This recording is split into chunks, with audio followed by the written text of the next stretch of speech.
Nasuba.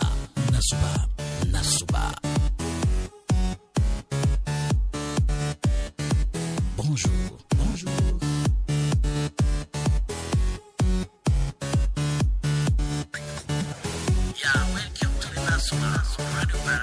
Welcome to Nasuba, le tremplin de l'actualité sur Radio Barako.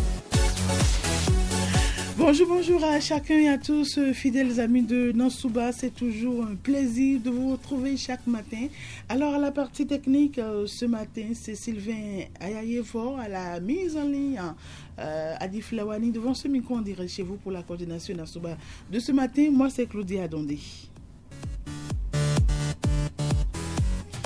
Le monde appartient à ceux qui se lèvent tôt, dit-on. Le monde appartient à ceux qui se lèvent tôt. Amis auditeurs, l'avantage de se lever plus tôt, c'est que vous gagnez du temps de disponible au moment de la journée où vous êtes moins susceptible d'être dérangé. Merci de votre fidélité. Aujourd'hui, nous sommes le jeudi 20 juillet 2023 et comme tous les jeudis, nous parlons sport sur Nasuba.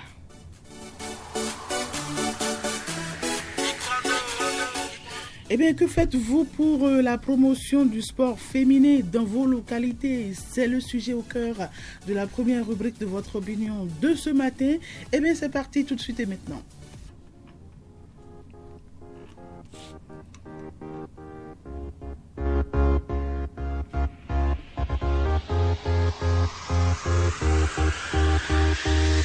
Opinion.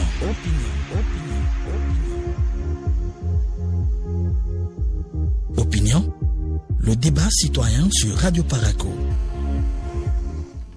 Ça crépite déjà par ici à plein les bonjour. Salam alaikum. Maaleykum salam, Alpha Soumanou, comment vous allez? Agansa Claudia, Adade Claudia, bonjour la matinée. Ça va très bien chez vous, Alpha Soumanou. Nous portons à merveille très bien à Chaourou. D'accord. Alors, vous avez écouté le sujet. Que faites-vous pour la promotion du sport féminin? Oui, le sujet m'intéresse beaucoup, raison pour laquelle j'ai trop appelé. On y va. Dans ma commune, à moi, à Chaourou, ici, ça n'ai jamais vu, je n'ai jamais entendu. Et ça me plaît beaucoup. J'ai entendu dans la radio qu'il y a une équipe de football féminine à Cotonou, à Parakou, un peu partout. Mais ça n'ai jamais vu à Chaourou, ma commune. Donc je passe par là pour appeler les hauts responsables, les petits responsables, de s'organiser pour donner cette équipe-là, pour que Chaourou ne soit pas la dernière commune concernant l'équipe féminine de football, surtout de football chez les femmes. C'est ce que je souhaite. Merci. Merci beaucoup, Alpha Soumanou, et bien de choses à tous les amis qui sont de l'autre côté de Tchao, qui sont câblés sur la 102.5 FM. Merci infiniment. Envie de faire comme lui, vous savez bien, le numéro est là à votre disposition. C'est le 96 21 50 40. Que faites-vous pour la promotion du sport féminin dans vos localités? C'est le sujet de la première rubrique opinion de ce matin. Nous sommes le jeudi 20 juillet 2023. Vous pouvez également nous écrire, nous laisser un message sur WhatsApp, via WhatsApp sur le même numéro, ou nous laisser un commentaire, interagir avec nous en nous laissant bien évidemment un commentaire sur notre page Facebook www.facebook.com/ORTB Barako.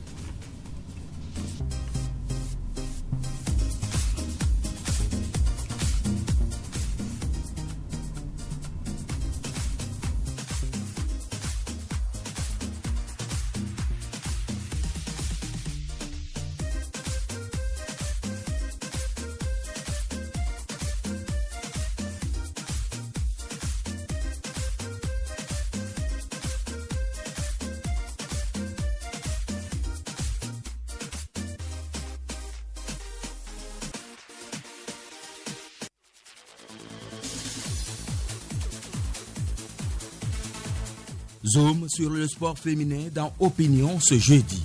Que faites-vous pour la promotion du sport des filles et des femmes de vos localités? Vos appréciations et suggestions sont attendues sur Nasuba à partir de 6h30. Appelez le standard au 96 21 50 40 ou envoyez-nous-y un message WhatsApp. Pour vos commentaires, Rendez-vous à l'adresse www.facebook.com/ORTB Parakou. Nasuba, c'est aussi sur notre chaîne YouTube ORTB Radio Parakou.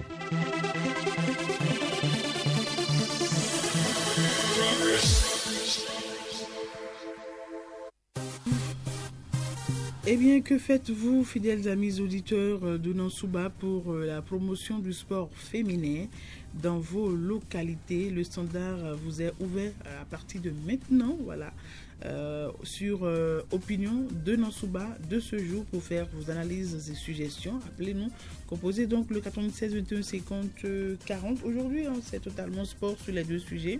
Sur le grand format, eh bien, nous allons parler du processus de passage de grade au niveau des arbitres de football. Voilà, ce sera donc le grand format, le sujet du grand format. C'est un magazine de Ekiliru Gounou Sero qui sera avec Issa Amadou sur la dernière rubrique, ça se discute.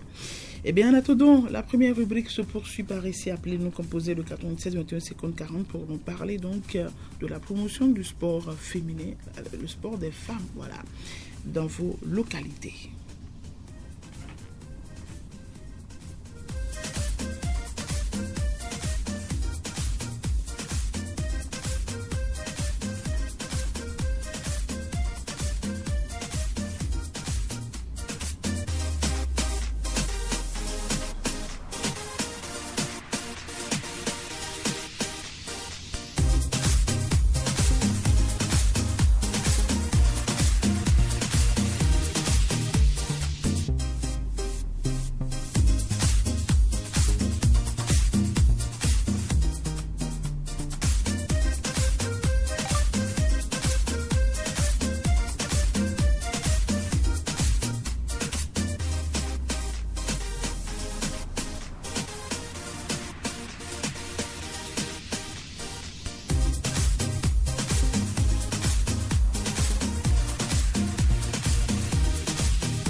Eh bien, aujourd'hui, nous sommes le 20 juillet et ce sont les prénommés Aurélie qui sont donc célébrés aujourd'hui. Aurélie Aurel, voilà, Aurel avec un L pour les hommes, voilà, et un chat dans la gorge, il est parti.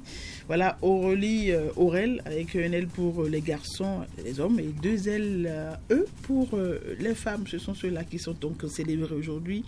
Eh bien, nous vous souhaitons de passer une très bonne journée. Et un coucou également à tous les autres natifs de ce jour pour ne pas faire de jaloux. 44 minutes après 6 heures, amis auditeurs, si vous venez de nous prendre au vol, eh bien, sachez que vous êtes en compagnie des programmes de Radio Parakou. Vous êtes sur la matinale de l'OTV Nansouba. À la partie technique, ce matin, Sylvain Ayevor, à la mise en ligne, Jules Sobago. Non, Adi Flawani.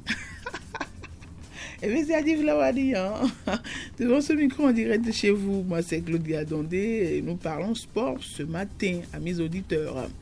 Alors, le sujet, que faites-vous pour la promotion donc, du sport féminin dans vos différentes localités? C'est le sujet donc, de la première rubrique opinion de ce matin. Voilà. Donc, le numéro, vous le connaissez bien, il demeure inchangé pour nous appeler, pour opiner voilà, sur le sujet du jour, pour donner votre avis sur ce sujet. Encore 15 minutes, il va sonner 7 heures dans tout le Bénin, 7 heures dans tous nos studios, dans laquelle vous aurez donc le journal parlé au micro de Aziz Alagbe. Ensuite, ce sera la page des sports avec Ikilero Gounosero, comme d'habitude. La revue des titres sera également au rendez-vous. Le grand format. Ah oui, aujourd'hui, nous parlons sport. Nous allons parler du processus de grade. Voilà. Le processus de passage de grade au niveau des arbitres de football. Bonjour, appelant les Salam alaikum, bonjour Claudia, attendez Claudia. Alpha Soubouanou de retour, nous vous écoutons. Pourquoi ce matin comme ça, Alpha Soubouanou, le centre sportif du Bénin aujourd'hui? Et nous parlons du sport féminin, si c'était le sport masculin, je suis sûr que... Ce sont des intéressés de vous les femmes. Bon. Vous ne voulez pas faire le sport. Ah ben, qui vous a dit que les femmes ne font pas le sport? Oui, voyez la raison pour laquelle je n'appelle pas depuis là. Bon, je ne sais pas. Chacun a son avis. Je suis le seul ami des femmes alors. À tout à l'heure. Merci beaucoup. Il est le seul ami des femmes. Merci beaucoup, Alpha Soumanou.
Eh bien, c'est à croire que les auditeurs ce matin ne sont pas intéressés par le football féminin. Eh bien, pour faire la promotion,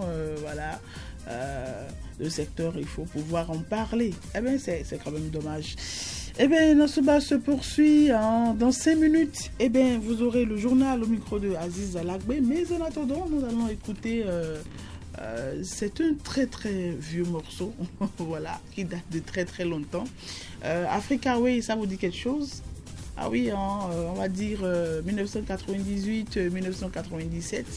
Gogo Ponché, pour votre plaisir.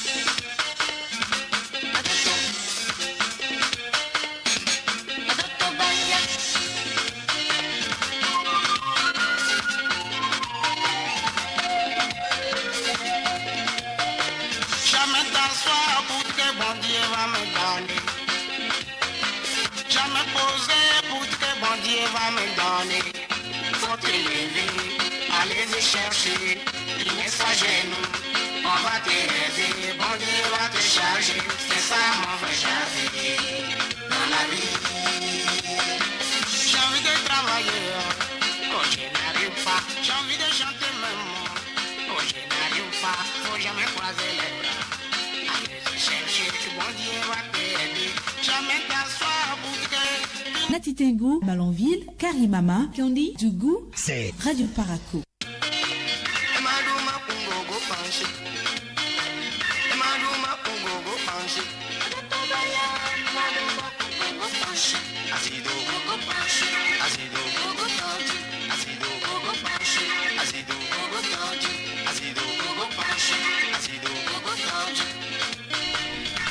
Et bien encore quelques secondes, il va sonner 7h dans tout le Bénin, 7h dans tous nos studios dans laquelle vous aurez le journal avec Aziz Alagbe. Aziz qui est déjà dans ce studio. Aziz, bonjour, comment tu vas ce matin? Claudia, très en forme. ça pète la forme. Et bonjour aux auditeurs de Nansouba. Je ne sais pas si tu as fait la même remarque, si tu suivais Nansouba depuis 6h30. Eh bien, sur Opinion, on n'a pas reçu d'appel. Souvent nous appelé une ou deux fois pour nous encourager. Au prime abord, je croyais que c'était un souci de connexion, souci de réseau. Mais toutefois, il faut voir le sujet aussi. Et vous savez, c'est pour cette raison d'ailleurs que la rédaction a proposé un tel sujet. Quel engouement pour le football féminin, pour le sport féminin. Vous voyez déjà. La promotion du sport féminin. L'affluence des appels vous donne déjà une réponse à la situation, ce qui est bien dommage. Alors qu'ailleurs, c'est le sport féminin qui est la vitrine des nations, la vitrine des pays. C'est le sport féminin qui promeut et qui traîne le sport masculin. C'est bien dommage. C'est bien dommage. C'est bien. En tout cas, on en parlera si ça se discute avec Kiki Rougnoussero, qui sera avec Issa Amadou de Atlantique FM. Eh bien, je vous laisse. Alors, les grandes lignes du journal, c'est quoi déjà? Non, naturellement, jeudi matin, nous devons parler de cette rencontre traditionnelle des membres du gouvernement qui se tient tous les mercredis, c'est bien là, au programme, et cette visite du FIDA au cabinet du chef de l'État qui ne sera pas omis ou omise.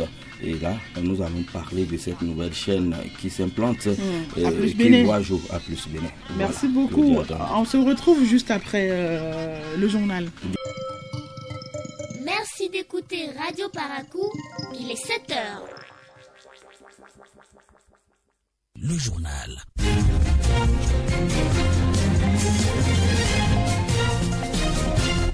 Info Matin. Aziz Alagbe.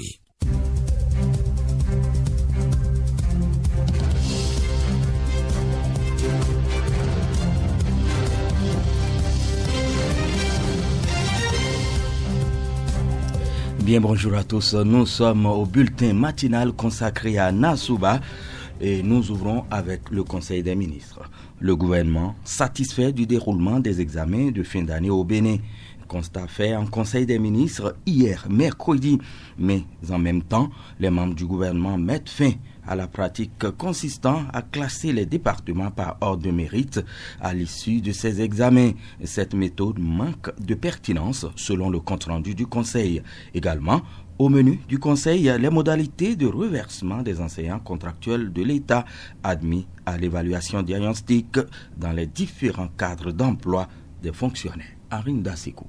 Au sujet du reversement des enseignants contractuels de l'État, il faut préciser qu'il s'agit bien de ceux qui avaient réussi à l'évaluation diagnostique organisée par le gouvernement pour pallier la baisse continue du niveau des apprenants du primaire et du secondaire.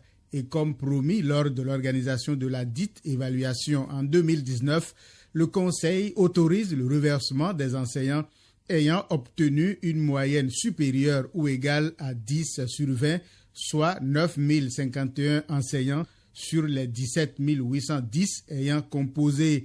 Wilfried Léandre Humbedji, porte-parole du gouvernement. Les enseignants concernés possédant le titre de qualification professionnelle requis pour l'accès aux corps indiqués seront reversés, grade pour grade, à compter du lendemain de la date de l'évaluation diagnostique et sont dispensés de stages probatoires. Quant à ceux qui ne disposent pas de titre de qualification professionnelle, ils seront reversés comme élèves fonctionnaires et conserveront leur salaire. Il appartiendra ensuite au ministère dont ils relèvent de prendre les dispositions appropriées pour l'organisation de la formation professionnelle à leur intention en vue de l'obtention du titre de qualification requis. Le Conseil des ministres s'est également penché sur le compte-rendu du déroulement des examens scolaires au titre de l'année 2022-2023.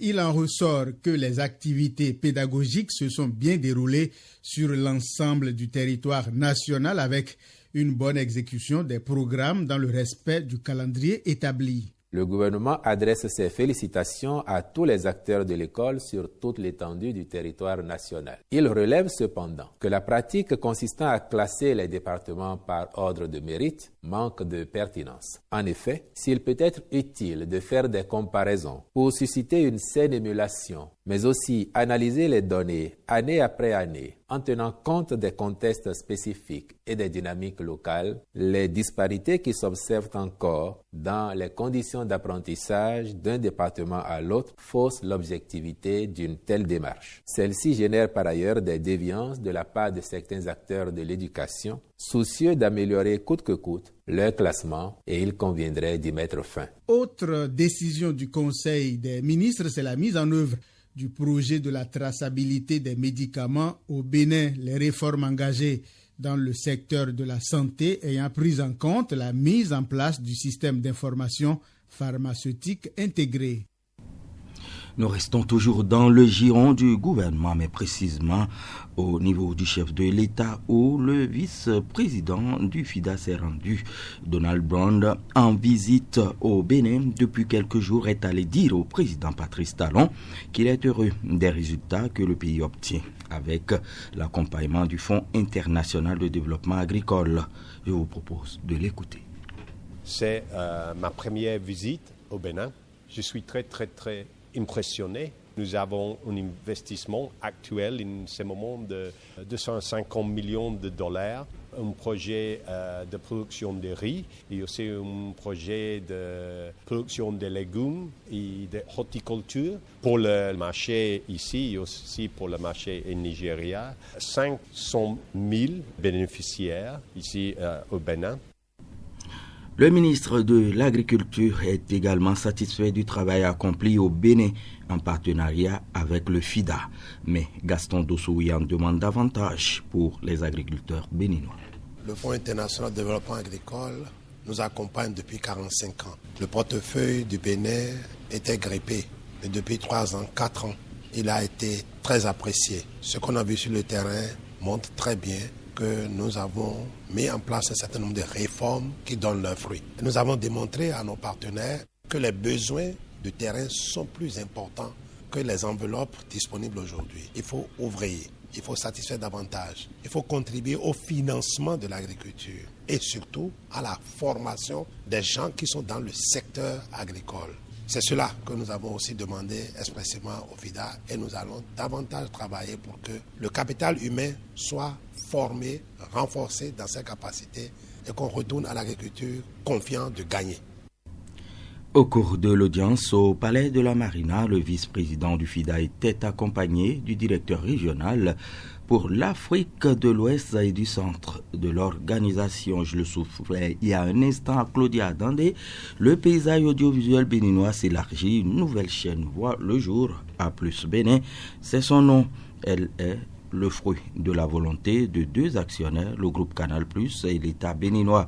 A+ Bénin ambitionne de devenir le pôle incontournable de la création et de la fiction béninoise. La chaîne a été officiellement lancée hier mercredi en après-midi par ses responsables en présence de quelques membres du gouvernement. Le reportage est signé Isaac Agbatan. A+ Bénin se positionne comme étant le miroir du Bénin. C'est d'ailleurs son slogan. Elle reflète la volonté de l'État béninois de faire rayonner le pays au travers des émissions de découverte et de divertissement. Aurélie Adam-Soulé, ministre du numérique et de la digitalisation. Aujourd'hui, nous assistons à une naissance. La chaîne A+ Bénin, l'État béninois et son partenaire Canal+ l'ont voulu comme une chaîne qui est proche des Béninois. Une chaîne qui montre aux côtés des autres chaînes existantes ce Bénin moderne, ce Bénin entreprenant, ambitieux. C'est une chaîne où nous allons pouvoir mettre en avant nos atouts, nos talents locaux, comme les artistes, les musiciens, toutes ces personnes, ces Béninois et ces Béninoises que vous rencontrez au gré de toutes ces émissions. Donc c'est vraiment la chaîne de tout le monde. Au démarrage, A+ Bénin lance 3 grandes productions 100% béninoises. On se parle cash, Défends tes 50 000 et Mon beau Bénin. Elle promet aussi les plus belles affiches du championnat béninois de football. Frédéric Désert, directeur général de A+ Bénin. L'ambition d'A+ Bénin, c'est d'être une chaîne qui s'adresse à tout le monde, une chaîne généraliste. Et pour ça, nous allons nous avons créé 3 émissions produites, tournées, post-produites ici au Bénin avec des Béninois pour les Béninois. Et en plus, ce que l'on va faire, c'est qu'on a l'intention de donner la parole aux Béninois à travers une émission On se parle cash, parce que dans cette émission, sur tous les thèmes, il y a des gens qui sont pour, des gens qui sont contre. La chaîne A+ Bénin émettra à partir du 24 juillet 2023 sur le bouquet Canal+, sur le canal 271 et sur le canal 13 de la TNT. Nous revenons ici dans le septentrion. Une intoxication alimentaire à Igbéré dans la commune de Bassila fait plusieurs morts et quelques rescapés suite à leur hospitalisation. Les familles éplorées ont reçu la visite d'une délégation de la préfecture de la Donga. Occasion pour le secrétaire général du département de prodiguer des conseils suivis de dons de vivres au foyer. Au Sénia délégué pour le point. Suite à ce phénomène d'intoxication alimentaire survenu ici à Igbéré, dans l'arrondissement de Maningri, le mardi 11 juillet dernier, la délégation du préfet de la Donga s'est rendue dans ce village pour compatir à la douleur des victimes. Patrice Biaou, chef village d'Igbéré. Nous remercions sincèrement le gouvernement, M. Talon. À l'écoute en même temps de cet événement, il n'a pas croisé les mains. Il a commencé par faire d'urgence, sauver les restes de ce mal-là. Sinon, il avait 7 et 3 sont déjà partis. Il n'a pas mis les bras croisés pour pouvoir sauver les 4 restants. Toujours, il continue par faire ses gestes envers nous. Maintenant, nous demandons à ce qu'il nous aide toujours afin que les 4 restants-là soient sauvés. Cette situation qui a secoué quelques habitants de ce village a fait déjà 3 morts et d'autres hospitalisés. Isaka Moussayaya est le représentant du préfet de la Donga. Ce geste du préfet, c'est pour consoler les familles éplorées. Il y a 3 familles. Il y en a d'autres qui ont été amenés à l'hôpital. Heureusement, ils ont recouvré leur santé. Donc le préfet a voulu leur souhaiter ses condoléances et les consoler avec quelques vivres. Les autorités appellent les populations à veiller à leur alimentation. Isaka Moussayaya. Nous sommes à la saison où on utilise différents produits. Des engrais, des pesticides et des herbicides. Donc différents produits chimiques qui servent dans l'agriculture. C'est la saison où ces produits sont le plus utilisés. Donc nous demandons aux populations de prêter attention à comment ces produits sont utilisés, de les éloigner des produits qu'ils consomment, qu'ils trouvent dans la maison un coin, un entrepôt où conserver ces produits chimiques-là afin qu'ils s'éloignent des produits de consommation, qu'ils s'éloignent des cuisines. La délégation a mis à la disposition des victimes des sacs de riz pour les soutenir. Au Sénéa délégué, Djougou pour Radio Parakou.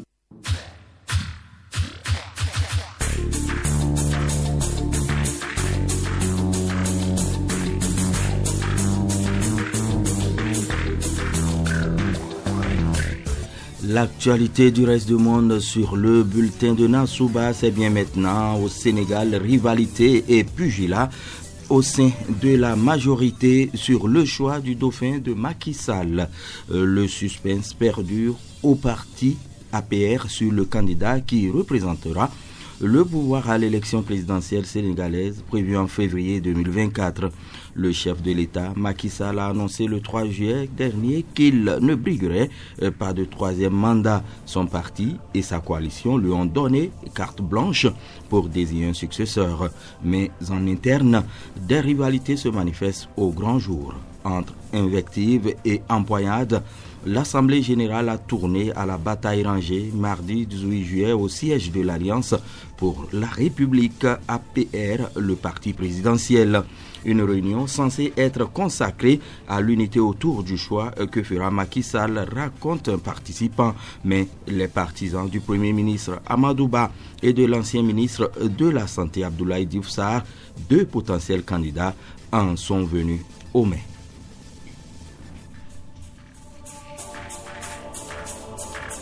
En RDC, la fin de dépôt des candidatures pour les élections législatives du 20 décembre est prévue pour le 23 juillet dans ce pays.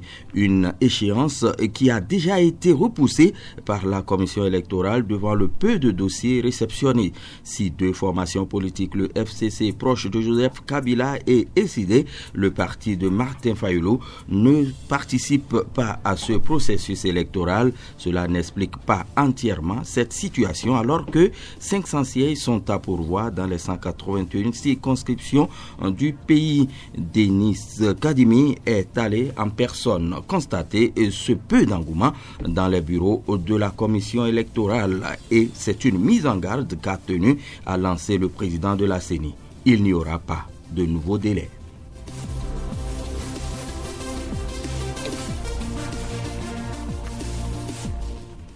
Nous sommes en Nouvelle-Zélande, une fusillade survenue dans le centre d'Auckland, la ville la plus peuplée de ce pays, a fait 3 morts, dont le tireur jeudi aujourd'hui. Donc, les autorités ont estimé qu'il n'y avait pas de menace pour la sécurité nationale alors que doit s'ouvrir la Coupe du monde féminine de football. Bien sûr, je le disais, alors que la Nouvelle-Zélande ouvre ce jeudi même 20 juillet la Coupe du monde féminine de football, compétition qu'elle co-organise avec l'Australie. Une fusillade plonge le pays dans la tourmente. Un homme s'est introduit peu après 7 heures du matin, heure locale, dans un bâtiment en construction en plein centre-ville d'Auckland où, au nord du pays, il a ensuite ouvert le feu sur plusieurs personnes qui se trouvaient à différents étages de cet immeuble, a rapporté le correspondant Richard Tindler. Selon les ouvriers, le tireur était un employé de ce chantier. Voilà qui boucle l'actualité à l'international. Merci de nous avoir reçus, Claudia Dandé. Mesdames et messieurs, Nassouba se poursuit. Merci à vous, Aziz Lagui, pour ce tour de l'actualité nationale et internationale. Merci. Très bonne journée à vous, Aziz. Merci à vous, Claudia. Alors, 7h17 dans tous nos studios Nassouba se poursuit. Ne zappez surtout pas la page des sports dans un court instant. Mais en attendant, on va retrouver encore une fois le groupe Africa, oui, Gogo Ponché.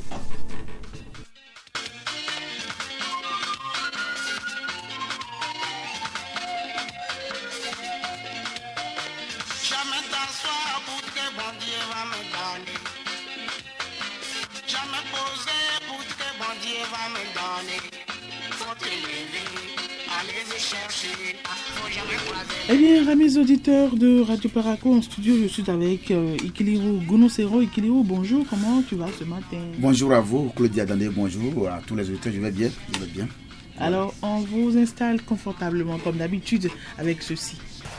Les sports.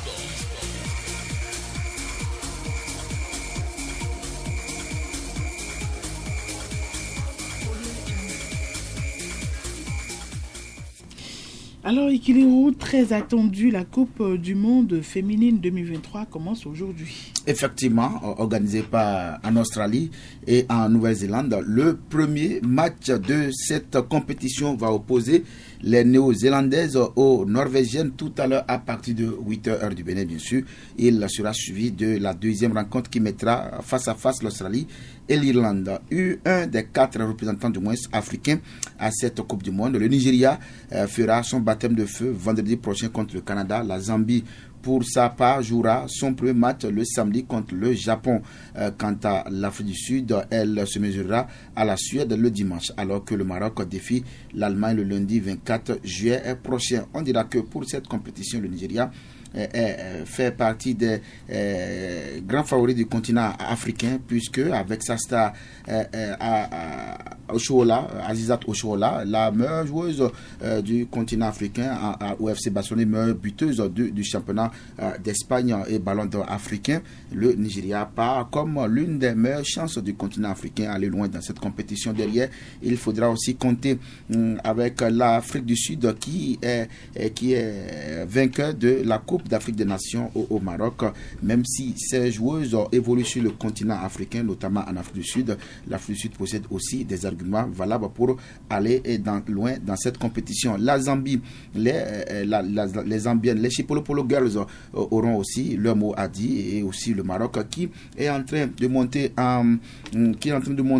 en force sur le continent africain dans le domaine du football africain, voudra aussi faire mieux, surtout que dans son groupe, le Maroc ira défier l'Allemagne lundi 24 juillet. De toutes les façons, c'est une Coupe du Monde, un nouveau format qui s'annonce intéressant avec beaucoup de surprises et beaucoup d'aventures dans cette compétition. La finale de la Coupe de l'UFOA BU20 se joue aujourd'hui. Effectivement, une finale qui va mettre aux prises la Côte d'Ivoire au Burkina Faso, vous le savez, pour valider leur ticket pour cette grande finale. Il faut dire que le pays hôte, la Côte d'Ivoire, les Éléphantaux, sont venus à bout des Béninois sur le score de 3-2 au tir au but, score au temps réglementaire, 2 buts partout. Pendant ce temps, le Burkina Faso s'est défait bien sûr du Togo 1-0. À la veille de cette finale, le comité d'organisation a organisé une conférence de presse. On va suivre Badima Bouraïma, qui est le directeur exécutif de l'Union des fédérations ouest-africaines de football, qui parle bien sûr du bien fondé de l'organisation de cette deuxième édition de l'UFOA BU20. Cette opportunité, nous l'avons créée avec l'accord de la CAF pour permettre à notre zone d'anticiper les défis qui arrivent. Parce que l'année prochaine, nous avons d'abord le Tchad. Nous avons les phases qualificatives de U17 et de U20.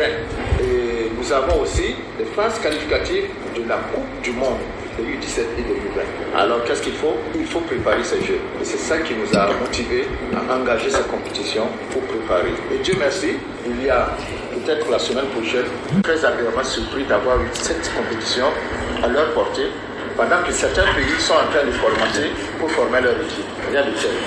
Voilà, il faut dire que la petite finale va mettre aux prises, bien évidemment, le Bénin aux éperviers du Togo U20. Voilà donc ce qu'il faut noter ce matin de l'actualité sportive. Merci beaucoup, Ikiliru Gounoussero. On se retrouve tout à l'heure sur la dernière rubrique. Ça se discute. Ouais. Alors, le grand format aujourd'hui nous parle du processus de passage du grade au niveau des arbitres de football. Tout à fait. Et les auditeurs vont découvrir comment est-ce qu'on devient arbitre et comment est-ce qu'il faut évoluer pour devenir arbitre international.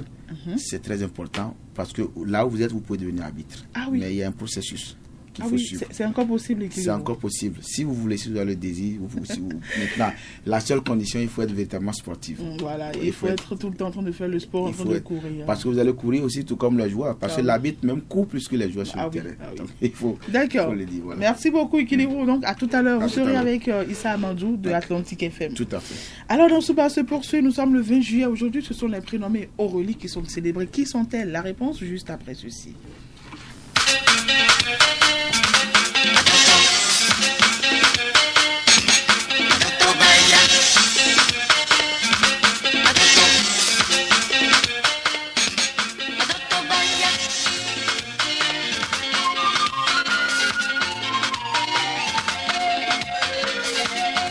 Alors, qui sont-elles, les Aurélie, fidèles amis? Aurélie déborde d'énergie, a un petit côté hyperactif. Elle déteste la paresse et a besoin de bouger, de s'agiter pour se sentir vivante. Dans son travail, Aurélie possède de grandes forces de persuasion, mais son énergie débordante peut parfois devenir agaçante et Aurélie ne se remet que très rarement en question. Sa devise est un peu qui m'aime me suivent, les autres n'ont qu'à aller voir ailleurs. Elle donne mais exige de recevoir beaucoup en retour. Aurélie est charismatique, elle impressionne par sa volonté et sa détermination, mais elle est aussi très rancunière. Si elle n'obtient pas ce qu'elle veut, elle aura tendance à créer un climat de tension intenable qu'elle seule sera capable de supporter comme un scorpion en plein désert.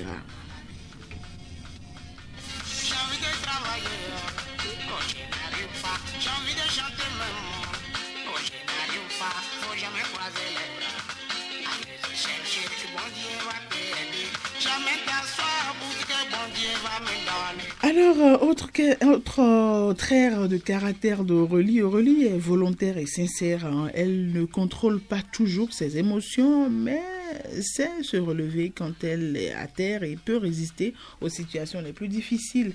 Ses réactions peuvent être exagérées, mais cela constitue sa défense, son bouclier. On l'a dit parfois cruelle. En réalité, elle est sensible et se protège de la moindre attaque qu'elle juge personnelle.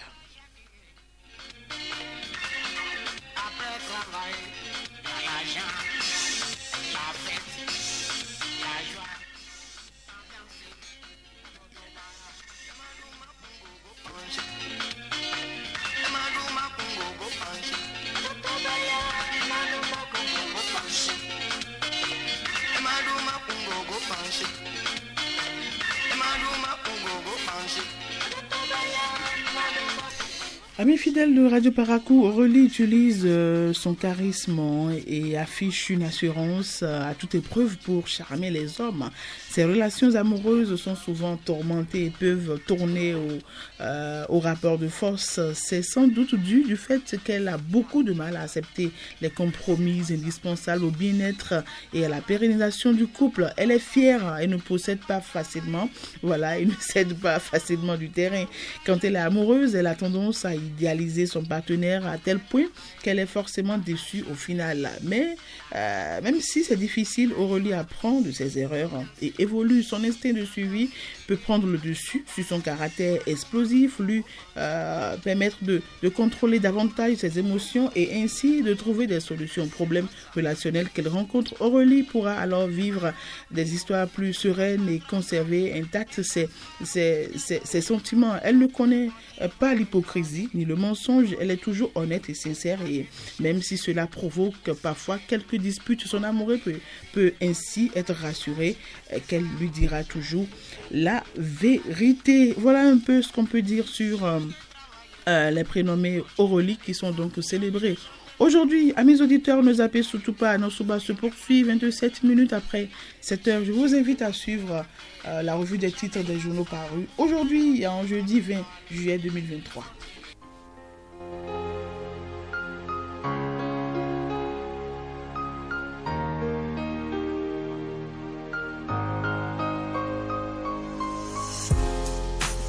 Bonjour Baudelaire, bonjour à tous. La revue des titres a commencé par le quotidien de service public La Nation, coopération dans le secteur agricole.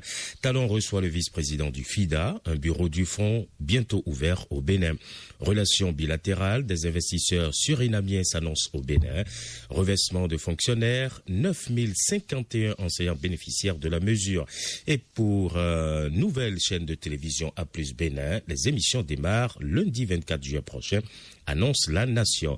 Le matinal pour poursuivre échanges commerciaux, le cajou transformé au Bénin, exporté à Dubaï. Un autre titre, après une résistance inutile à l'Assemblée nationale, l'opposition se plie aux injonctions de la Cour.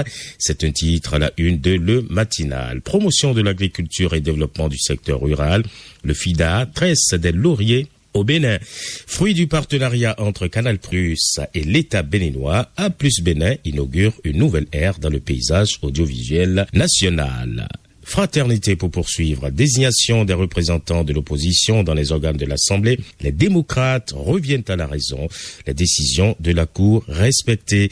Et puis, pour révéler les talents locaux, Canal+ et le gouvernement créé A+ Bénin informe en Fraternité. Matin libre à présent. Suspension du classement des départements aux examens scolaires. Le gouvernement crée une autre polémique. C'est le titre en manchette. Lancement d'une nouvelle offre télévisuelle. A+ Bénin pour révéler les talents. Rendez-vous le 24 juillet sur le canal 271, écrit Matin Libre. Déplacement de Patrice Talon à Abuja, Olusegun Bakari fait le point. Et on termine avec le Télégramme. Après l'injonction de la Cour constitutionnelle au sujet des commissions permanentes de l'Assemblée nationale, les députés du Parti Les Démocrates s'exécutent. Le journal vous propose l'identité des 5 secrétaires permanents. Insécurité dans la sous-région ouest-africaine, les résolutions du mini-sommet d'Abuja. Patrice Talon annoncé en mission au Mali, au Burkina Faso et en Guinée. Et pour finir, Conseil des ministres, un nouveau procureur de la République près le tribunal de première instance de 2e classe d'Alada.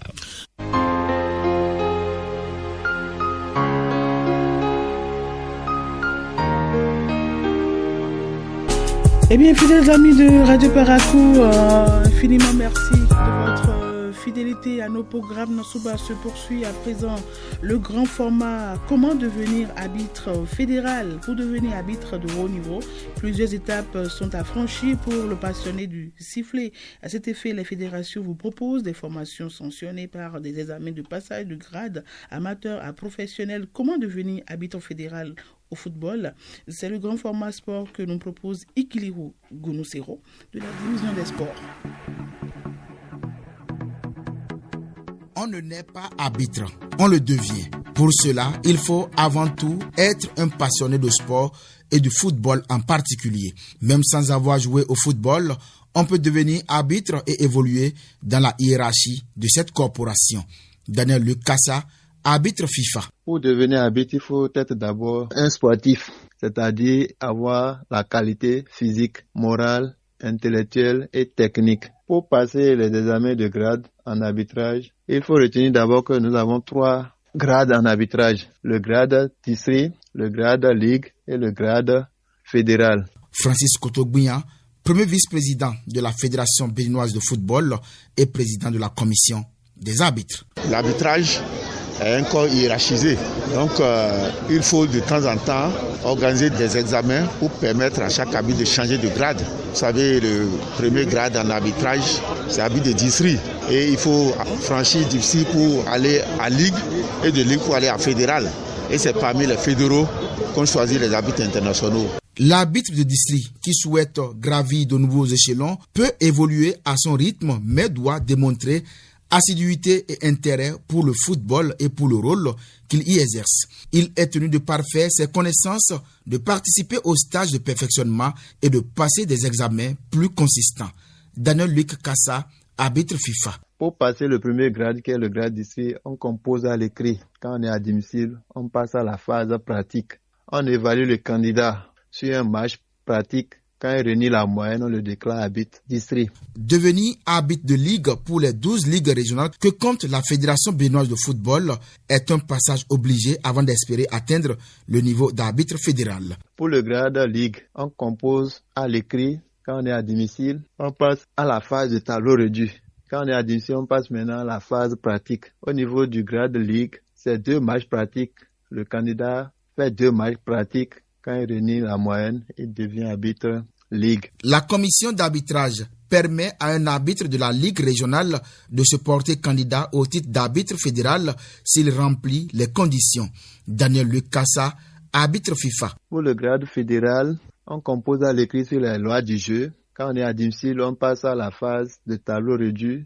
Quand on est à domicile à cette phase, on passe maintenant à la phase de pratique. On soumet le candidat sur 3 matchs. On le met sur 3 matchs au niveau du grade fédéral. Quand il réunit la moyenne, il est déclaré arbitre fédéral. Il faut retenir que ces grades-là ne se passent pas dans la même année. Pour finir un examen de grade, il faut au moins 1 an ou 2 ans. Donc, après 2 ans, on lance encore un autre examen, un nouveau examen. Donc, les examens sont programmés par la commission des arbitres sur le plan national. Pour passer un examen, il faut d'abord suivre les cours, ce qui est logique. En arbitrage, les cours se déroulent au lycée pour le compte de Parakou. Nous avons un instructeur régional qui donne les cours. Pour ce faire, quand on s'inscrit en arbitrage, on est élève arbitre. Au Bénin, la commission des arbitres de la Fédération béninoise de football a organisé en décembre 2020 le dernier examen théorique et pratique de passage de grade au profit des arbitres sur l'ensemble du territoire national après celui de 2014. Francis Kotogbuya, premier vice-président de la Fédération béninoise de football et président de la commission des arbitres. Sans examen, aucun arbitre ne peut changer de grade. Donc il y avait des gens qui étaient élèves arbitres depuis près de 7 à 8 ans. Des gens qui sont ligue, des gens qui sont fédéraux, ils n'ont pas eu une seule occasion depuis 7 à 8 ans pour changer de grade. Donc c'est frustrant. Donc la Fédération béninoise de football a pris ses responsabilités et en ma qualité de président de la commission des arbitres, nous avons joué notre rôle pour enfin organiser ces examens à la fierté de tous les arbitres. Ils sont très contents. Pour éviter régulièrement donc des erreurs d'arbitrage lors des matchs des différents championnats, l'organisation régulière des passages de grade pourrait permettre au Bénin de chasser ce démon des pelouses pour une vraie révélation du foot béninois.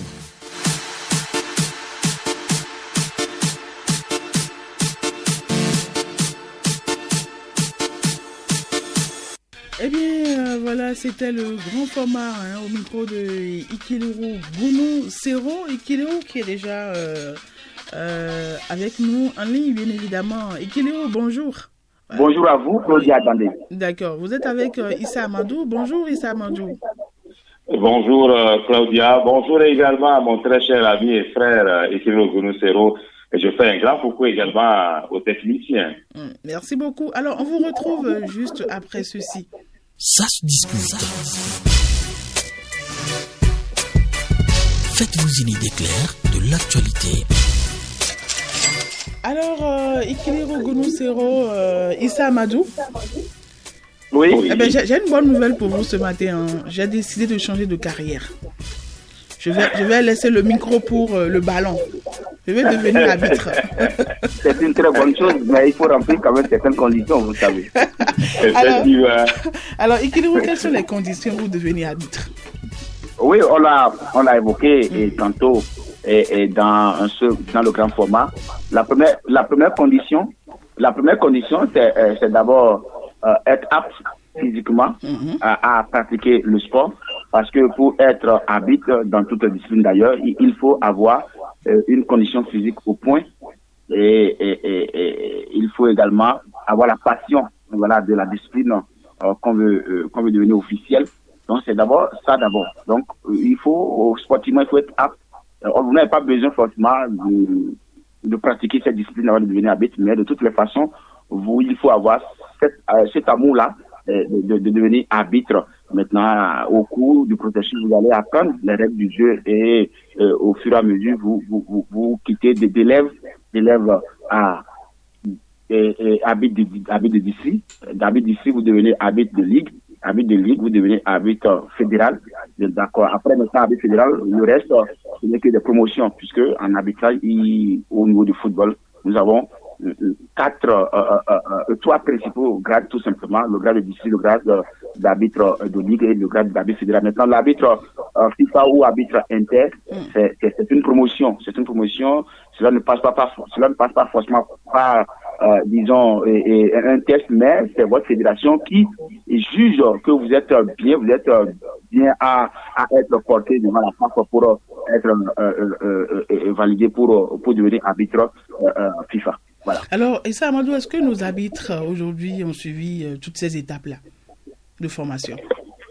Alors, vous pouvez reprendre légèrement la question, ça crache un peu là. Je demande si nos arbitres béninois ont quand même suivi toutes ces étapes de formation. Ben forcément, quand on est arbitre au Bénin, on est obligé de suivre, on va dire, cette formation, ce canevas-là, parce qu'au fait, ça s'impose. Voilà, les différentes étapes ne sont pas dictées par la fédération, c'est dicté par la FIFA, c'est dicté par l'International Board, en fait, qui est la manche technique, on va dire, de la FIFA. Donc, c'est elle qui dit comment est-ce qu'on peut devenir arbitre, et comme l'a dit tout à l'heure Ikiliru Gunusero, je pense que le premier critère d'abord, c'est d'avoir la volonté. C'est de se dire, je veux devenir arbitre. C'est très important.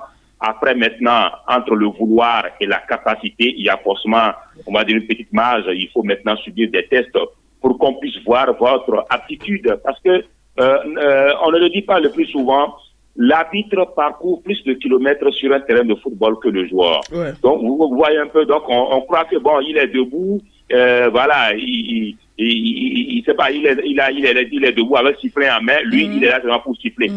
L'arbitre a l'obligation, par exemple, d'être toutes les fois à côté du ballon, plus proche de l'action, plus proche des joueurs où se passe justement l'action pour justement mieux apprécier. Donc, vous voyez un peu, c'est quelqu'un qui est sollicité physiquement.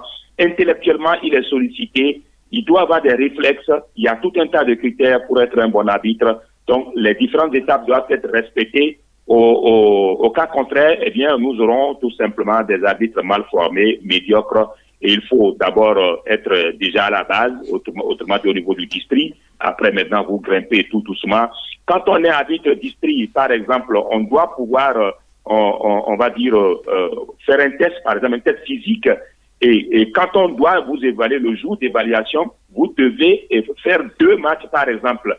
Et c'est quand deux matchs, ça fait 90 minutes fois 2. Exactement, vous voyez un peu. Donc, où vos patrons sont là à prendre note et ensuite, comment on appelle, le test physique doit être également positif avant de passer, par exemple, au grade de ligue. Et à ce niveau également, il y a la formation d'abord que vous suivez et il y a encore un examen à suivre également. Vous faites 3 matchs à ce niveau-là, par exemple. Là, c'est 3 matchs parce que vous grimpez tout doucement. C'est 3 matchs qui est fait. Et il y a aussi un test qu'ils appellent le test de tableau réduit, eh bien, où l'arbitre doit montrer quand même ses capacités dans la maîtrise des lois du jeu. Pour réellement espérer grimper, il faut d'abord maîtriser les lois du jeu. Donc, à ce niveau, c'est un test éliminatoire, c'est très important. Avant d'aller maintenant au niveau du grade fédéral, qui est le grade le plus élevé, disons, au plan national et à l'international. Wow. Maintenant, quand on voit les arbitres officiers des matchs dans d'autres pays, ce n'est pas forcément un grade, mais comme l'a dit tout à l'heure Ikinou Binoussero, c'est une promotion qui vous amène à ce niveau-là. Vous avez beau être arbitre fédéral, si on ne vous promeut pas pour être à ce niveau-là, vous n'aurez pas à faire des matchs à l'international. À l'international, je retiens que c'est un véritable parcours de combattant, Ikinou Binoussero. Alors, je viens d'avoir le baccalauréat et j'ai envie de faire carrière. Qu'est-ce que je dois faire? Est-ce qu'il y a un site? Est-ce qu'il y a une plateforme pour se renseigner?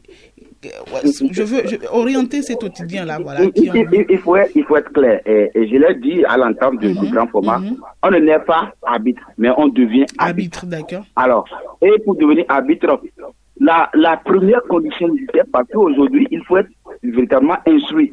Parce que vous allez composer, vous allez écrire, vous allez étudier les lois du jeu, vous allez apprendre, vous allez au cours. Donc, vous, après votre bac, vous poursuivez vos études universitaires. Mais parallèlement, vous pouvez également aussi suivre les cours d'arbitrage. Et cela se fait au niveau de chaque ligue. Par exemple, ici à Paracou, si vous voulez devenir arbitre, il suffit seulement de vous rapprocher de la CAR, de la Commission régionale des arbitres, pour vous inscrire. Et là, vous commencez, vous devenez élève. Vous démarrez par le titre d'élève arbitre, vous commencez par suivre les cours. Il y a la périodicité, il y a les jours où on va vous donner le calendrier et vous allez, c'est souvent au lycée, vous suivez les cours par les notions fondamentales et le BABA, bien sûr, du sport en général et de l'arbitrage en particulier. Et on vous donne les astuces. Maintenant, il y a ce qu'on appelle les activités sportives et physiques, les activités physiques et sportives que vous allez faire souvent, par exemple, chaque week-end, vous devez vous retrouver avec vos maîtres ou vos instructeurs au niveau d'un stade où vous allez à chaque fois faire le sport intensément. Et durant une période donnée, il y a ce qu'on appelle les examens. Vous composez à l'écrit et il y a la phase sportive également. Au niveau de la phase écrite, il y a un exercice qu'on va vous demander, des examens qu'on va vous demander, des tests qu'on va vous demander, puisque au vu de ce que vous avez appris au niveau des cours d'arbitrage, qui est conduit par un instructeur d'arbitre et ses assistants, bien sûr. Et ensuite, il y a la phase sportive. Issa l'a dit tantôt, après la phase écrite, il y a la phase sportive qui est également intense. Il y a des phases de pratique que vous allez faire sur le terrain en tant qu'élève. On ne va pas d'abord vous amener à siffler un match, mais il y a des exercices qu'on va vous demander de faire sur le terrain. Ensuite, maintenant, pour devenir, si vous réussissez, vous devenez arbitre de district. Et là-bas, ça monte d'un cran. Il y a, vous n'êtes plus un élève arbitre, mais vous êtes maintenant un arbitre de district où vous allez siffler les matchs de quartier, les matchs d'arrondissement, les matchs ainsi de suite, les matchs de la ligue régionale des championnats amateurs. Ensuite, vous quittez cette étape. Il y a également d'autres exercices où ça monte encore d'un cran, les lois de jeu, ainsi de suite. Avec en résumé, il faut combien de temps? Quelle est la durée pour quitter arbitre, pour être un véritable arbitre? Élève professionnel. Quand vous êtes élève, pour devenir arbitre district, minimum il vous faut 2 ans. 2 ans. Pour des fédérations qui sont sérieuses, chaque 2 ans, on organise des passages de grade. D'accord. Donc, s'il y a 3 grades, par exemple, faites 2 fois 3, donc il vous faut 6 ans. Oui. En temps normal, pour devenir arbitre fédéral. Si vous ne jouez pas. Donc, ça veut dire que si vous passez par l'exercice, l'examen écrit, ce n'est pas systématiquement que vous passez en même temps les pratiques. Donc, c'est au bout de 2 ans que vous bouclez quand même ce grade-là. Donc, au bout de 6 ans, si c'est bien organisé, si la fédération est bien, vous allez vous devenez arbitre fédéral. Si vous ne jouez pas, bien sûr. Maintenant, il y a des aléas de la vie. Vous pouvez passer peut-être 10 ans ou bien 7 ans, voire 8 ans avant de devenir arbitre fédéral. Mais, en tout cas, un passage de grade dure au moins 2 ans. Maintenant, ici au Bénin, la dernière fois, Issa Badou peut confirmer. Et la dernière fois que le Bénin a organisé les examens de passage de grade, c'est en 2020. En 2020, le Bénin a passé assez de temps, n'a pas organisé des examens de passage de grade où il y avait beaucoup de vides. Donc, en 2020, le dernier passage de grade que le Bénin a organisé, c'était en 2020. Et l'avant-dernier examen, c'était dans les années 2013-2014. Donc, vous voyez un peu, en temps normal, c'est chaque 2 ans que la fédération doit organiser des passages de grade. Et ça, Amadou, pourquoi les choses ont changé de cette manière-là? Pourquoi c'est pas régulier? Effectivement, pourquoi c'est pas régulier? Tout simplement parce qu'on vous dira il n'y a pas les moyens pour, on va dire, faire les tests. Maintenant, tout à l'heure, vous parliez justement de bac. Il faut déjà dire que là où l'arbitrage est intéressant, on n'a pas besoin d'être diplômé forcément pour être arbitre. Déjà, au niveau de la base, au niveau de l'arbitre district, le niveau qui est requis, c'est le niveau 3e. Dès que vous avez le niveau 3e, on estime que vous pouvez lire, bien sûr, comprendre les lois du jeu. Donc, à ce niveau déjà, c'est déjà bien. Vous commencez par aller tout progressivement. Mais vous savez, en toute chose, il y a toujours des exceptions. Vous savez, en arbitrage, il est possible pour un arbitre de ligue, par exemple, il quitte district, il vient être arbitre de ligue. On est capable, bien sûr, de prendre un arbitre de ligue et de le bombarder ou de l'envoyer au niveau de l'arbitre FIFA, c'est-à-dire qu'il n'a même pas fait l'arbitre exactement, compte tenu de ses capacités, compte tenu de ses capacités, compte tenu de sa maîtrise des lois du jeu, compte tenu justement de sa capacité physique, il réussit au test, on peut l'enlever de l'arbitre de grade de ligue pour l'amener à l'international où vous le voyez en train de siffler un match au Gabon alors qu'il n'a même pas été une fois dans sa vie arbitre fédéral. Le tout dépend de sa capacité à maîtriser les lois du jeu.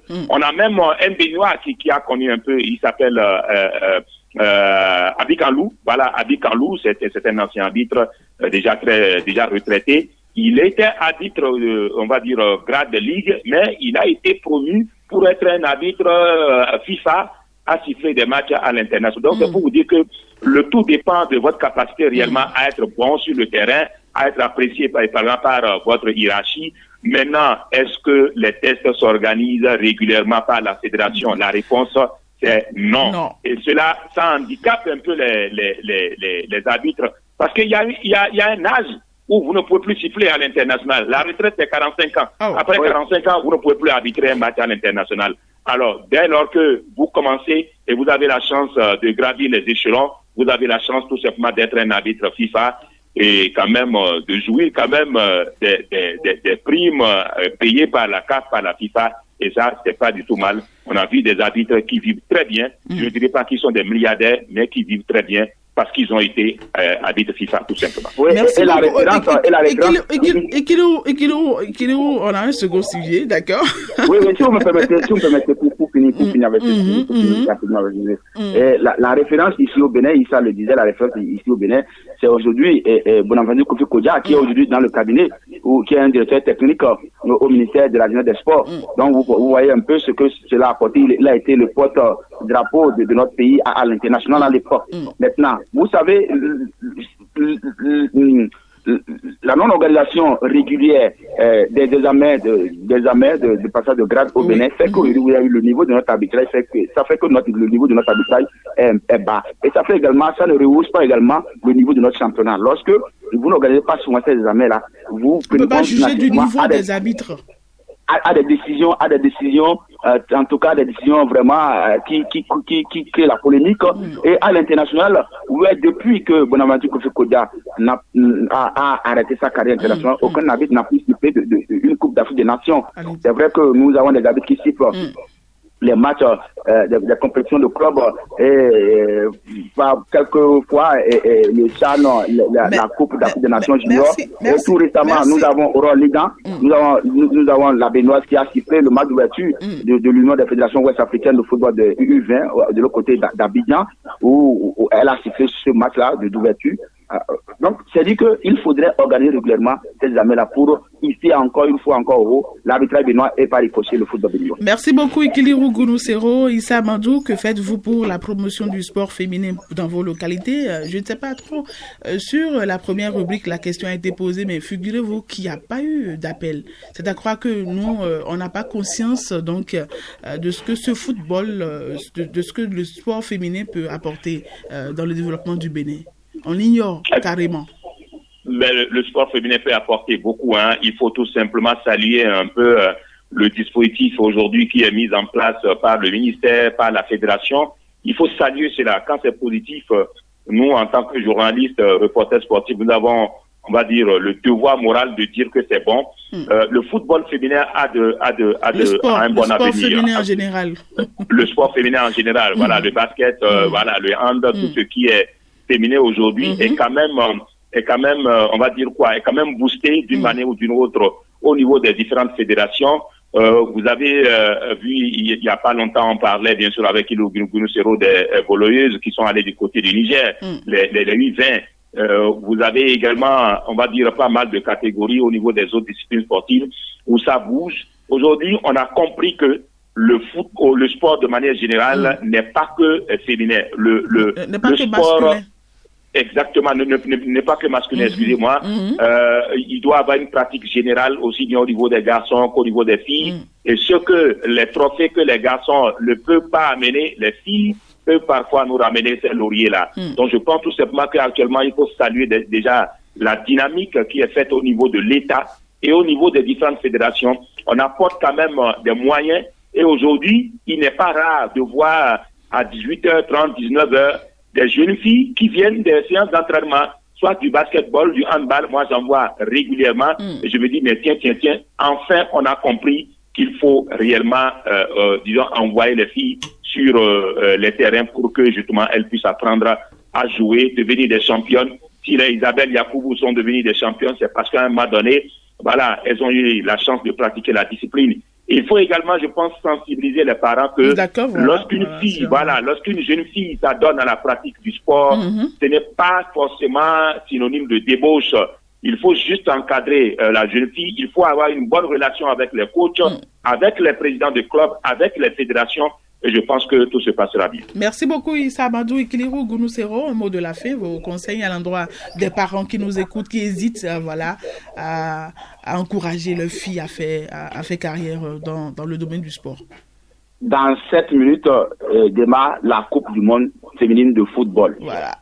De l'autre côté de la Nouvelle-Zélande et de l'Australie. Et au nombre des pays qui représentent le continent africain, nous avons 4 pays, notamment le Nigeria. Et au sein du Nigeria, il y a la meilleure joueuse du continent africain et l'une des meilleures joueuses en Europe et dans le monde, c'est Aziza Oshoala, qui est aujourd'hui la vedette, la vitrine du football africain sur la scène européenne et mondiale. Elle qui joue au FC Barcelone. Donc c'est pour dire quoi? Aujourd'hui, il y a des programmes qui encouragent les filles à aller pratiquer le sport. Et aujourd'hui, le sport n'est plus réservé aux hommes. Puisque si nous appelons l'égalité des genres, il faudrait que le sport aussi fasse également son pas. Et il faudrait que les présentations sociologiques puissent disparaître pour permettre à nos sœurs, à nos filles d'aller pratiquer cette discipline sportive. Aujourd'hui, nous avons beaucoup d'avantages à laisser nos filles aller faire le sport. Aujourd'hui, faire le sport n'est pas synonyme d'abandon des classes, ou n'est pas synonyme de passion à échouer à l'école que nous allons vers le sport. Bien au contraire, le sport, les études et le sport vont de pair, puisque quand tu fais le sport, tu as cette capacité-là de réfléchir aussi, ça te facilite de mieux comprendre à l'école. Donc, il faudrait quand même, à un moment donné, permettre aux filles d'aller pratiquer leur discipline sportive préférée parce qu'aujourd'hui, le sport est devenu une industrie et que les fédérations aujourd'hui ont compris avec le projet sport au féminin, financé par les partenaires techniques et financiers et également par les fédérations qui mettent en place un processus. Aujourd'hui, la Fédération de football a compris, tout comme les autres fédérations. Vous avez vu un peu la phase dernière, nous avons battu la Guinée-Bissau 3-2. Nous avons vu le championnat scolaire des filles et des garçons qui s'est joué à Abidjan avec la CAN de l'autre côté de l'Afrique du Sud. On a vu les jeunes filles de Kobli aller défendre les couleurs du Bénin en Afrique et ensuite en Côte d'Ivoire d'abord et en Afrique du Sud. C'est parce qu'il y a un avancement. Et cela a permis aux parents de ces enfants-là d'avoir un ouf de soulagement parce que derrière, il y a eu des financements qui ont accompagné la scolarité, qui vont désormais accompagner la scolarité de ces jeunes filles-là. Et cela leur permet aujourd'hui d'allier études et sport. Et quand tu fais le sport, cela te facilite en fait les études. Et je pense qu'il faudrait quand même travailler dans ce sens-là, amener nos parents à encourager nos filles. Et nous, d'ailleurs, qui sommes journalistes sportifs et journalistes tout court, d'encourager également nos filles et que nous avons à les inscrire déjà, c'est les vacances. La charité bien amener les enfants à faire des immersions, pour découvrir certaines disciplines sportives, afin qu'à un moment donné, que ces enfants-là puissent choisir voilà la discipline qui les plaît. Merci beaucoup Ikiliru Gunusero. Nous avons un message, le football dans son ensemble est une entreprise qui évolue à rythme exponentiel. Je pense aujourd'hui le football féminin est aussi à son pic dans les pays développés et le Bénin dans cette démarche commence à faire son entrée en s'imposant petitement. Merci aux Amazones pour leur dernier match gagné. Personnellement, je suis un acteur de football et j'encourage le football féminin à Parakou. C'est un message de Liliwanou Zakari de Badikoni Rose-Croix. Alors, Issa Amadou, merci infiniment. Un mot très rapidement. Vous avez 30 secondes. C'est moi, 30 secondes juste pour encourager tout simplement les différentes fédérations à promouvoir le sport féminin. C'est un sport porteur. Il faut tout simplement être convaincu que aujourd'hui le sport peut développer un pays. Le sport peut développer, on va dire, une famille. Ça peut apporter de la plus-value à une famille. Imaginez ces jeunes filles-là qui ont gagné face à la Guinée-Bissau, eh bien, c'est des jeunes filles qui reviennent quand même à la maison avec des centaines de mille. C'est la preuve tout simplement qu'on peut quand même prendre part du sport pour aider également sa famille et s'aider soi-même. C'est bien noté. Merci beaucoup, Issa Amadou et Ikiliru Gunusero. Merci infiniment. Merci. Je vous souhaite de bonne passer. Journée à vous. Merci, pareil à vous, Issa Amadou. Voilà, 58 minutes après 7 heures, fini pour Nosouba. De ce jour, tout le monde descend. La partie technique ce matin a été assurée par... Sylvain Ayayevo. C'est clair, Sylvain Ayayevo a assuré la partie technique. Ah oui, c'est le micro. Quand vous êtes en face du micro, je ne sais pas ce qui se passe. C'est comme... c'est un fétiche qui ne dit pas son nom. Sylvain Ayayevo a assuré la partie technique ce matin à la mise en ligne. Adif Lawani devant ce micro, on dirait chez vous, Claudia Dondé. Eh bien, on va se donner rendez-vous demain à 6h30 si Dieu le veut. Eh bien, je vous aime, je vous adore. Très bonne journée à chacun et à tous. Bisous, bisous, ciao. Welcome to Nasuba, le tremplin de l'actualité sur Radio Parakou.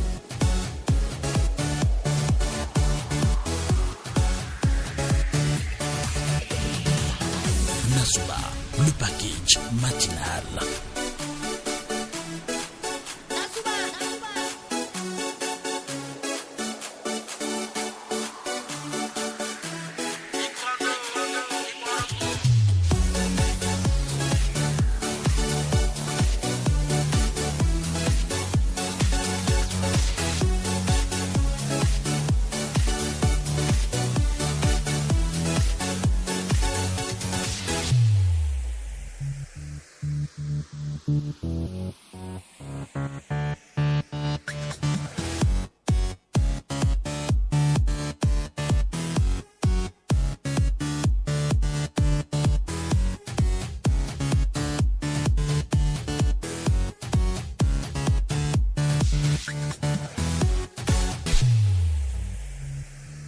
L'ORTB se rapproche encore plus de vous.